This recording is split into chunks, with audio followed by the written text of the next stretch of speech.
What's up, Giga Gamers? Welcome to another patch review. We got patch 13.7. Without further ado, let's check it out.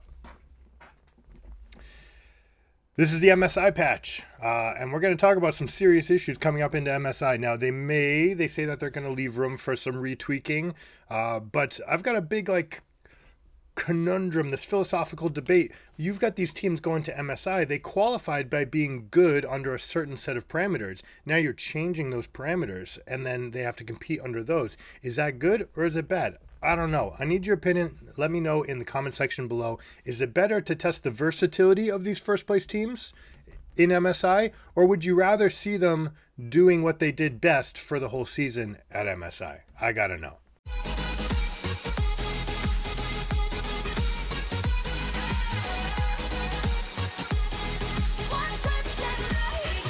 We'll start off with champions.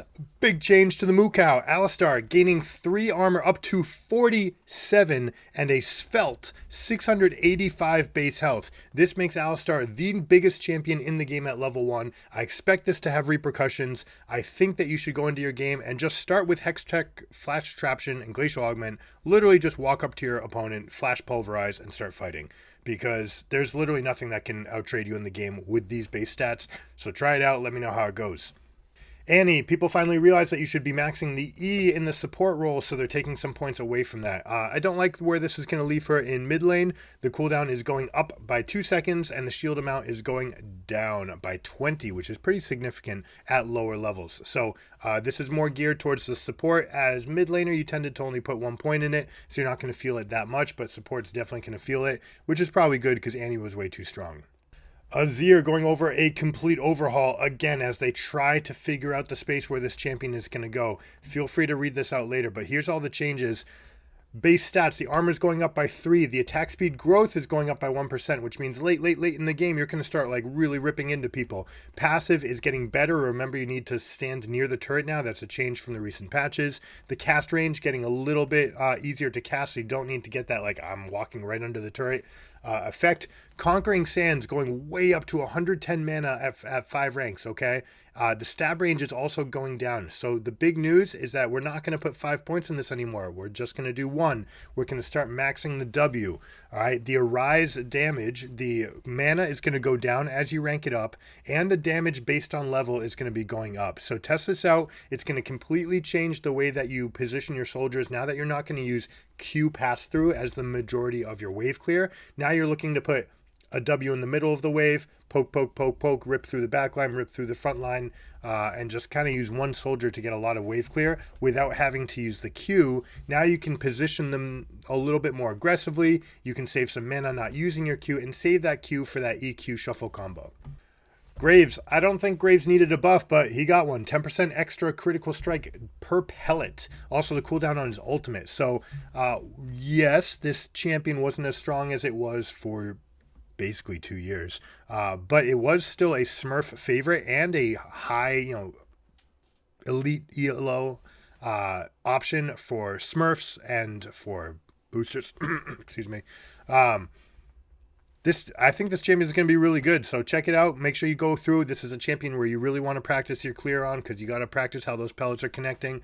A little bit easier now with the jungle changes from Season 13, but still, put some reps in it before you bring it into game, but it's very, very strong. Callista, another one of those champions, getting a little bit of a buff. They're kind of scary. Attack damage growth going up by 0.25, and this is probably the biggest thing for pro play. The Oath Sworn duration is going down by 4 seconds.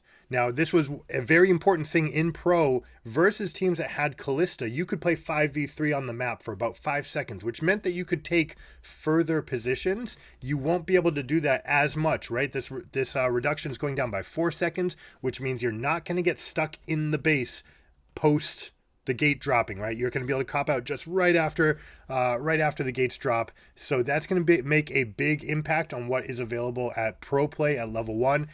The champion, the attack speed growth, right? It's not the growth you really care about so much on Callista. It's that level 1 all in. But now that you have champions like Ashe that can battle it, we'll see whether or not people go for Callista or Ashe. But it's very interesting to see these changes. I don't know that this champion needed to see much love, but they did it because it hasn't been seeing much play. Now, a champion that did need the love, something that got gutted this season, you can ask Cat Evolved, Katarina is getting a huge change, right? Basically, Gnasher's Tooth. This just screams Gnasher's Tooth. She's getting extra attack speed scaling on the speed of her Death Lotus spins, and the Veracity is getting a nice little bonus to the damage as well. So, Cat Evolved recommends Divine Sunder into Gnasher's Tooth. I'm not going to argue. Go for that. Kha'Zix, they say that they're buffing Kha'Zix, but this really feels like a nerf. The isolation range is getting improved. Yes, it's by 50. And when you think about it, that's 50 in all directions. So you're kind of shrinking by the size of a Teemo. You're going to have more isolated targets. So yes, your evolved Q is going to be better. Your evolved isolation damage, everything is going to be better. However, one of the best overall performing evolutions was the Void Spike. And they're taking away 20% of the slow. And 15 away from isolated targets when it's evolved. This is a pretty big deal because 90% slow was absolutely massive for hunting somebody. Not just that, but no matter what, if the game was going good or bad, you could use Void Spike, evolve, and you were still good. In this case, if you're behind, like, I don't know that you're ever going to want this. And then do you really want to go the Q when you're behind and you're going to lose the 1v1s anyways? I don't know. So this is going to put it in a weird spot. They do reference a fighter build, so look at Divine Sunder or maybe Eclipse, Essence Reaver, Navori Quick Blades, something like that as a very high burst damage for the Qs. But you can try a Gore Drinker type build. The extra 2 seconds on the Void Assault is going to be nice. But again, I don't know exactly where this is going to land Kha'Zix. It's very unclear, and they said it here in the description. It's unclear where this is going to land, so keep your eyes peeled on it. I think overall, nerf, you're not actually going to get any better from Kha'Zix here. Champion that needed to get nerfed. We got both of them here, Lee Sin and Olaf. Lee Sin getting the gut change, right? You get gutted. Whenever they take your base attack damage and they reduce it by 2, this is what they want to do when they want to kill a champion. Think how many times you attack during a game, like 1,000, all right?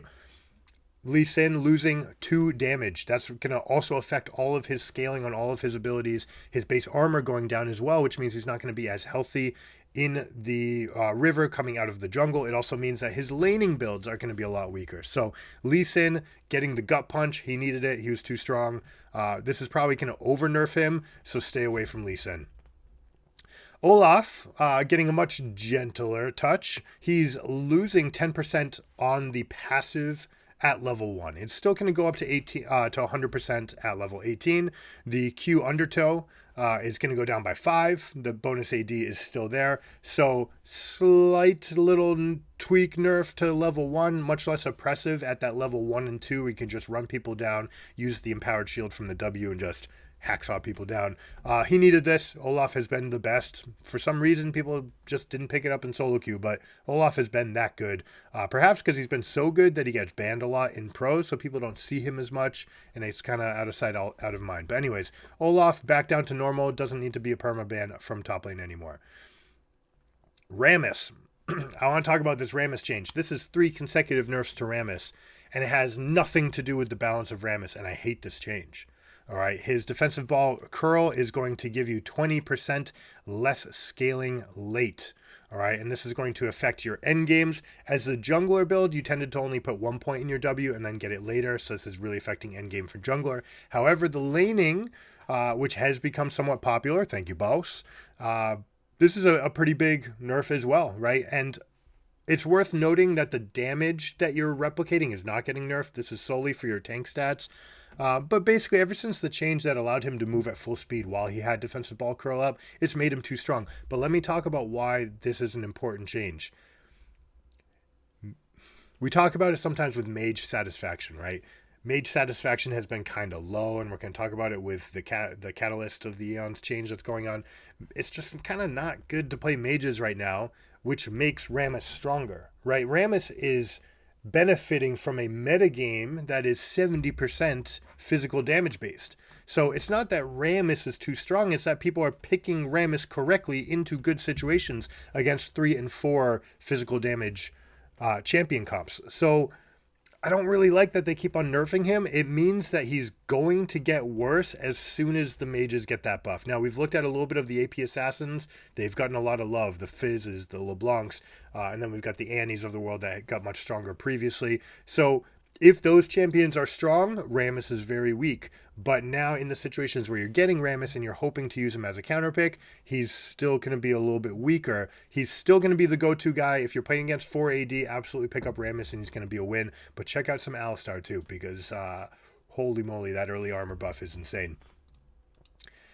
Sejuani, another gut punch, right? This champion's been everywhere. You can put her in the jungle. You can put her in top lane. The damage cap against the jungles, meaning every time that you use the passive, it does percent damage, being reduced by 50, which is going to affect her jungle clear significantly because you're using that 2 times per camp. So basically her jungle clear is going to go down by about like 10 to 15 seconds, which is astronomical. Very important to keep track of that. The Arctic Assault also going down by 1 second. The Glacial Prison losing 10 seconds off the cooldown. Now, importantly, going up to 130, there's a lot of champions with 120. So in those top lane matchups, there are going to be some windows where you are going to get your ultimate back before Sejuani does. It means that you're going to look for those windows to fight and take advantage of them. Thresh is too strong. I hope you've been playing it if you're a support. It is the canonical support. It's got the entire kit. It's got everything that you want. Little trick, if you didn't know it, with your W, put it off to the side. Never cast it on the head. It's not like another shield where you have to target your player. Put it off to the side, which allows them to click on it. Much easier to see, much easier for them to click on. They're taking away 1 second from the cooldown reduction of hitting your Q. This takes away some of those cases where you have, like, end game, I throw my Q, I flay, I throw my Q, and you basically never get out of that lock CC. It kind of just replaces his auto attack. So you're gonna get that 1 second window back, which is very important for counterplay. But Thresh is still incredibly strong. All right, big change, maybe the biggest change of the whole patch. We talked about it 2 patches ago. When Veigar gets changed and his range changes on his spells, it systemically changes the functionality of the champion, and we saw him just crushing it to the point where he gets played in 3 different positions in pro play.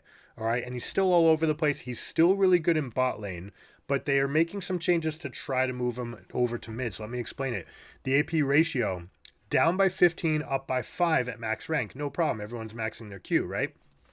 Well, Dark Matter, however, is losing 30% and then going up by 10 at max rank. This is very important because most times we were maxing our E and then the W was last. So it wasn't until level 18. So now if you're waiting till level 14, 15, 16, 14, 15, 17, 18 to put points in W, you're actually losing a lot of damage. So we are going to do a full swap. Instead of maxing E second, we're going to swap over to W and get a lot of that extra damage and take advantage of this as a buff where we're going to get it at level 13. We're going to get an extra 10% damage.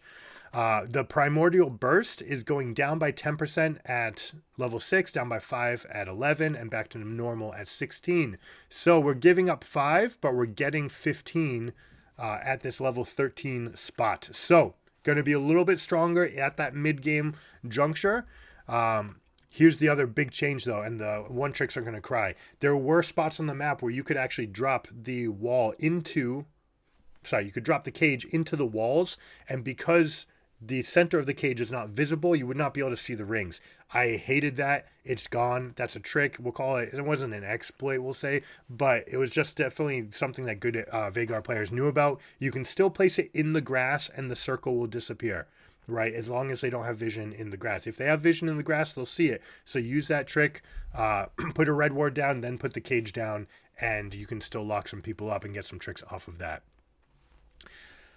Vi has been crushing it, and another big change here. The minimum damage down by 10, maximum damage down by 20. You use this ability every single camp, and you use it to fly around the map. So expect Vi's clear to go up by 6 seconds or so. They did move some of the power into the bonus AD ratios, so you're not going to see as much Divine Sunderer into Guardian Angel or tank Dead Man's Plate type items anymore. It's still going to be fine. She is still very good, so that's going to be okay. But the big changes are you're probably better off getting a Death's Dance second, for example, or a Black Cleaver still to get that Denting Blows and Black Cleaver overlap to take that Rammus from 400 armor down to like 120. The E Relentless Force is another change, going down by 10 and then going down by 30. This is significant because There was a little niche playstyle to play Vi mid, and you just use the E max, bam, you just hit them through the wave. You're not going to have any amount of laning priority doing this anymore because you're not getting any extra damage at level 1. You're not getting any of the tremendous extra damage at like level 7. You're reducing that significantly, but you're getting it back in the form of scaling by 10%. So it's not going to be until about 24 minutes in the game, 2 full items, where you're going to start feeling a positive difference. And yeah, Vi's going to be much, much weaker earlier in the game. Wukong, another champion that's just been way too good, getting gutted. Attack damage down by 2, right? Again, this is the change that they make when they just want to throw you in the trash. The Warrior Trickster, very frustrating late game when you could bounce around multiple times in a fight. They're adding 2 seconds to the end game cooldown. And the bonus attack speed from the E. This is also going to have impact. Basically, he is unplayable in top lane except as a Darius counter, but he may not even be that anymore because this extra damage, like think about it, that early trade, you're attacking 12 times.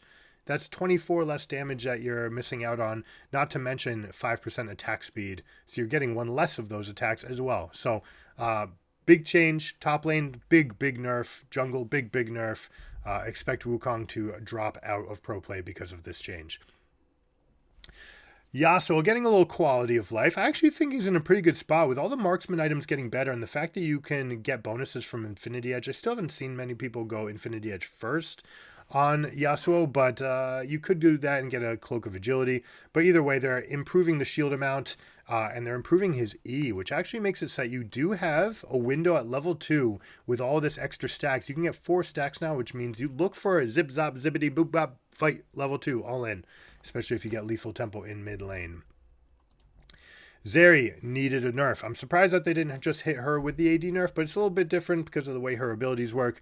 But her health growth going down by 5. Living batteries giving her 15% less shields, which is impactful in those matchups where you're fighting against the Vi Lulu combo. Normally you have the Vi Lulu combo if you're playing Zeri, but Vi Lulu in pro on the other team, I mean, Zeri's not going to just keep ripping in free shields for herself. And the Lightning Crash getting a little bit of a nudge, 15% less bonus AD damage. So that's going to affect her scaling as well. She's still strong. She's got a ridiculous kit, but Kai'Sa and Xayah are going to be slightly stronger now. So play those champions instead. All right, Death's Dance. We got some item changes now. Death's Dance, they're reverting back to how it was. I actually don't like this change. They say it's better, but you're losing 10 AD in exchange for 15 ability haste. This is much more towards the scaling, right? You like the AD early, you like the haste later. Once you already have 300 AD, for example, 10 more doesn't really change that much, whereas having extra ability haste to use your abilities matters. You tend to buy Death's Dance second, so I don't really care so much about this. You're also losing 5 armor, so I don't like this change for Death's Dance. It's still going to be fine into the comps where it's good.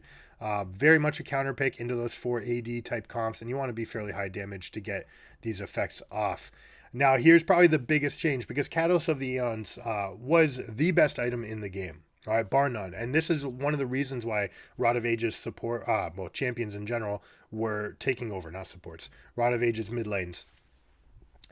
Catalyst of Eons for 1100 gold gave you more sustain, more health, more mana than Lost Chapter at the expense of just a little bit of AP.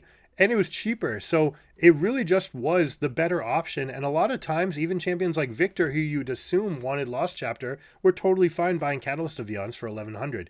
They are getting rid of that. They're giving us 75 health, so a little bit of a nod of that, half a ruby crystal in exchange for half a ruby crystal in cost, going up to 1300 gold now. So now you have to really just make the choice. Is my champion a Rod champion, or is it one of the Lost Chapter upgrades? They are, however, giving us also another 50 health on Abyssal Mask as a little bit of compensation.